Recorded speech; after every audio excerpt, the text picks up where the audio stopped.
আপোনালোকে অৰুণোদয় পোৱা নাই নেকি? অৰুণোদয় যদি পোৱা নাই কেতিয়াহ'লে আপোনালোকে প্ৰপত্ৰ দিব পাৰিব, কেতিয়ালৈ দিয়া হ'ব, এই ব্যৱস্থা কেতিয়ালৈ কৰিব, কোনসকলে পাব। আৰু এতিয়া যিহেতু আপোনালোকে গমে পায়, যিসকল আপোনালোকে লোক আছে বানাক্ৰান্ত লোক, ধৰি লওক আপোনালোকে গোলাঘাট, শিৱসাগৰ, যোৰহাট, চৰাইদেউ, তো এই 4খন জিলাত এতিয়া 2500 টকা দিয়া হ'ল আৰু বাকীসকলে সেইখিনি 1100 টকাকৈ পালে।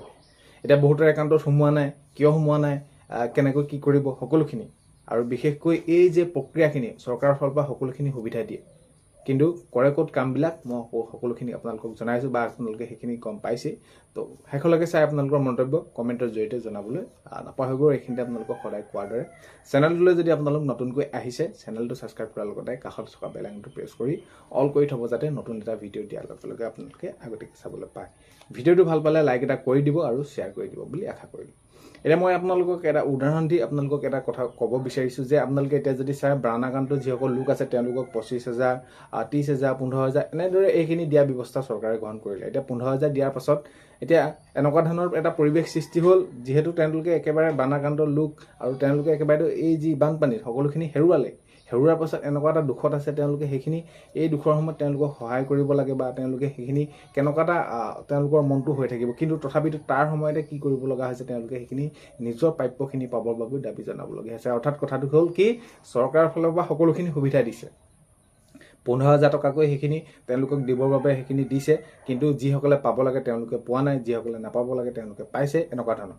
তো খেলিমেলিটো লাগিছে কি এই তলত। ঠিক তেনেদৰে এই যে অৰুণোদয় আঁচনি চৰকাৰে যিসকল দুখীয়া দৰিদ্ৰ সীমাৰেখাৰ তলৰ পৰিয়ালৰ মহিলা, বিশেষভাৱে সক্ষম লোকসকল, বিধৱা যদি কোনোবা মহিলা আছে তেওঁলোকক, আৰু যদি ঘৰতে কোনোবা বিয়া নোহোৱাকৈ মহিলাসকল আছে তেওঁলোকক দিবৰ বাবে এই বিশেষ আঁচনিখন ৰূপায়ণ কৰা হৈছে, যাতে তেওঁলোকে এই মাহেকৰ মূৰত কিবা এটা নিশ্চয় তেওঁলোকে সেইখিনি তেওঁলোকৰ সমস্যাবিলাক অলপ হ'লেও সমাধান কৰিব পাৰিব, সেই উদ্দেশ্যেৰে এইখিনি দিয়া হৈছে। কিন্তু কৰিছে কি, যিহেতু ভেৰিফিকেশ্যনবিলাক হৈ থাকে মাজে মাজে, সেইখিনি এতিয়া নিৰ্বাচনৰ আগত আপোনালোকে গম পালে, যিটো 9,000 টকা পাবলগীয়া মহিলাও নাপালে।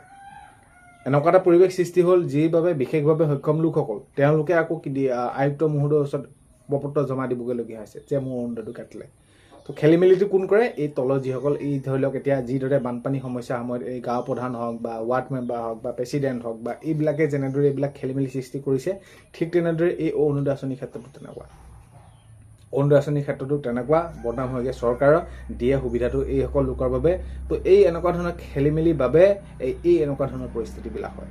বাৰু যি কি নহওক, এতিয়া কথাটো হ'ল কি, অৰুণোদয় আঁচনি আপোনালোকে এতিয়া পাই আছেনে নাই পোৱা সেইখিনি আপোনালোকে কমেণ্টত লিখিব। এতিয়া শেহতীয়াকৈ মাননীয় মুখ্যমন্ত্ৰী মহোদয়ে জনাইছে, এই বিষয়টো আমি চিন্তা চৰ্চা কৰিম। আৰু চিন্তা চৰ্চা কৰি এতিয়া যিহেতু এই যিটো আপোনালোকে এতিয়া যোৱাবাৰ আপোনালোকে একাউণ্টত আপোনালোকে পালে, বা যোৱাবাৰ যিটো আপোনালোকে এতিয়া দিলে একাউণ্টত, সেই সময়ত দিয়া আগে ঘোষণা কৰিলে মুখ্যমন্ত্ৰী মহোদয়ে যে এইবাৰ প্ৰত্যেকটো সমষ্টিতে তেওঁলোকক কি কৰি দিয়া হ'ব, একোটাকৈ অফিচ দিয়া হ'ব, যে অৰুণোদয় আঁচনি আপোনালোকে কিবা অভাৱ অভিযোগ থাকিলে আপোনালোকে তাতে জমা দিব পাৰিব। যদি আপোনালোকে প্ৰথম পৰ্যায়ৰ পৰা ধৰি লওক কোনোবা এগৰাকী মহিলাই আইমাতৃয়ে যদি কোনোবা এটা সময়ৰ পৰা সেইখিনি পাই আছিলে প্ৰথম পৰ্যায়ৰ পৰা, এতিয়া কিবা কাৰণত এই পাকচকত পৰি এনেকুৱা ধৰণৰ এই তলৰ যিসকল লোক আছে এনেদৰে কাটি, তো তেওঁলোকৰতো কামেই সেইখিনি কটা, দুখীয়া দৰিদ্ৰ সীমাৰেখাৰ তলৰ কোনোবা এজন মহিলাৰ নাম কাটি বেলেগক দিয়া, ঘৰৰ কাৰোবাক দিয়া। তো এই এনেকুৱা ধৰণৰ কিবা যদি আপোনালোকে অভাৱ অভিযোগৰ আছে, তেনেহ'লে আপোনালোকে তাতে জনাব পাৰিব। বা আপোনালোকে প্ৰথম পৰ্যায়ৰ পৰা পাই আহিছিলে, আপোনালোকে নোপোৱা হ'ল, তেনেহ'লে আপোনালোকে আকৌ সেইখিনি দৰখাস্ত দিব পাৰিব। আৰু যি নহওক, যেনেদৰে নহওক, প্ৰথম পৰ্যায়ৰ পৰা পোৱা বুলি নহয়, আপোনালোকে যদি এতিয়াও পোৱা নাই, যদি আপোনালোকৰ ৰেচন কাৰ্ড আছে, ডকুমেণ্টখিনি সকলো আপোনালোকৰ শুদ্ধ হৈ আছে, তেনেহ'লে আপোনালোকে এই অফিচবিলাকত আপোনালোকে জমা দিব পাৰিব, নিজ অফিচত, নিজ সমষ্টিত। তো এতিয়া আপোনালোকে জমা দিব পাৰিব, সেইখিনি ইতিমধ্যে আপোনালোকে গম পালে। এতিয়া অৰুণোদয় আঁচনি নতুনকৈ প্ৰপত্ৰ ওলাব কেতিয়া, সেইটোহে আপোনালোকক লাগে। তেতিয়া অতি সোনকালে ওলাব। এতিয়া সমস্যাবিলাক আপোনালোকে দেখিছেই।